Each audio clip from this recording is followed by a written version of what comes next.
چې کم سړی پټه ګناه کوي، کم سړی په بستره کې ګناه کوي او ځان له ناسې پټه ګناه کوي، قسم دی دا د زوال دپاره، د انسان د بربادۍ دپاره د ټولو نه لوی علامت دغه دی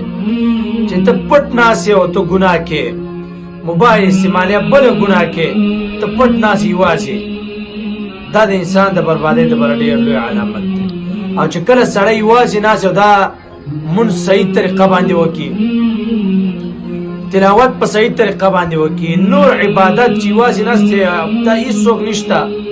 او دا ځان له عبادت کوي، قسم دی دغه پټ علامات، دغه پټ عبادت چې هېڅوک نه